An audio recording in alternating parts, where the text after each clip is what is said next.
नमस्कार, capital TV Bihar देख रहे हैं आप और मैं हूं आपके साथ आत्मजा। जल्द ही लोकसभा चुनाव के रंग में रंगेगा पूरा देश। जल्द ही चुनाव की तारीखों की होगी घोषणा। दरअसल लोकसभा चुनाव होने वाला है। लोकसभा चुनाव 2024 के ऐलान में अब कुछ ही समय बचा है। इसी को लेकर चुनाव आयोग की टीम सभी राज्यों का दौरा कर चुनाव की तैयारियों का जायजा ले रही है। इसी कड़ी में 20 फरवरी को आयोग की टीम बिहार दौरे पर आएगी। फिलहाल आयोग की टीमों ने आंध्र प्रदेश का दौरा किया। वहीं 15 फरवरी को चुनाव आयोग ओडिशा में दौरा कर वहां की तैयारियों का जायजा लेगी। चुनाव आयोग की टीम में मुख्य चुनाव आयुक्त राजीव कुमार समेत 8 अधिकारी शामिल होंगे। अब तक मिली जानकारी के अनुसार आयोग की टीमें मार्च के पहले सप्ताह तक सभी राज्यों में तैयारियों को परख लेगी। उसके बाद मार्च के ही दूसरे सप्ताह में चुनाव का ऐलान कर दिया जाएगा। चुनाव के ऐलान के 28 दिन बाद पहले चरण का चुनाव होता है। ऐसे में पहले चरण का चुनाव अप्रैल के दूसरे सप्ताह तक होने की संभावना जताई जा रही है। इसको लेकर माना जा रहा है कि चुनाव का यह पूरा कैलेंडर कमोबेश 2019 के आम चुनाव जैसा ही होगा, जब निर्वाचन आयोग ने 10 मार्च को इलेक्शन का ऐलान किया था और 24 मई को प्रक्रिया समाप्त हो गई थी। बता दें कि चुनाव के ऐलान के पहले चुनाव आयोग की टीम राज्यों में जाकर सुरक्षा व्यवस्था समेत कई पहलुओं पर जायजा लेती है।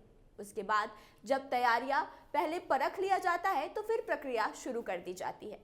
चुनाव आयोग ने इस बार भी अपना दौरा शुरू कर दिया है। आयोग ने सबसे पहले आंध्र प्रदेश का दौरा 10 और 11 जनवरी को किया था। अब 15 से 17 तक ओडिशा का प्लान है। इन दोनों राज्यों में विधानसभा चुनाव भी होने वाले हैं। ऐसे में यहाँ ज्यादा तैयारियों की जरूरत होगी। जानकारी के अनुसार ओडिशा के बाद टीम बिहार पहुंचेगी, फिर तमिलनाडु का प्लान है।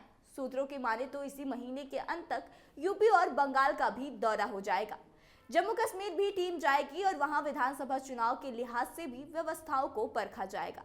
कहा जा रहा है कि एक बार गृह मंत्रालय से सुरक्षा आदि पर मंजूरी मिलने के बाद वहां विधानसभा इलेक्शन भी कराए जा सकते हैं। अब ऐसे में जब लोकसभा चुनाव की घोषणा कभी भी हो सकती है, तो सभी पार्टियों की तरफ से अपनी अपनी तैयारियां भी जोरों शोरों से शुरू कर दी गई है। एनडीए गठबंधन हो या फिर इंडिया, सभी अपने अपने तरीके से वोटरों को लुभाने की तैयारियां कर रहे हैं।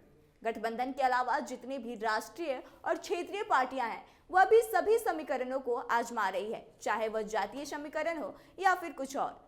राजनीतिक पार्टियों के अलावा इलेक्शन कमीशन भी चुनाव को लेकर तैयारी कर रहा है और कई सारी तैयारियां कर भी ली गई है। लोकसभा चुनाव से पहले निर्वाचन आयोग ने 5 फरवरी को राजनीतिक दलों से कहा कि वे पोस्टर एवं पर्चों सहित प्रचार की किसी भी सामग्री में बच्चों का इस्तेमाल किसी भी रूप में ना करें।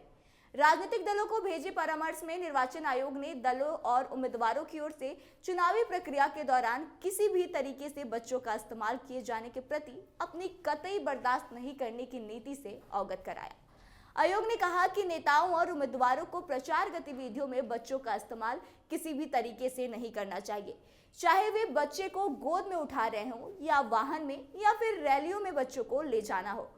आयोग ने एक बयान में कहा कि किसी भी तरीके से राजनीतिक प्रचार अभियान चलाने के लिए बच्चों के इस्तेमाल पर भी यह प्रतिबंध लागू है, जिसमें कविता, गीत, बोले गए शब्द, राजनीतिक दल या उम्मीदवार के प्रतीक चिन्ह का प्रदर्शन शामिल है।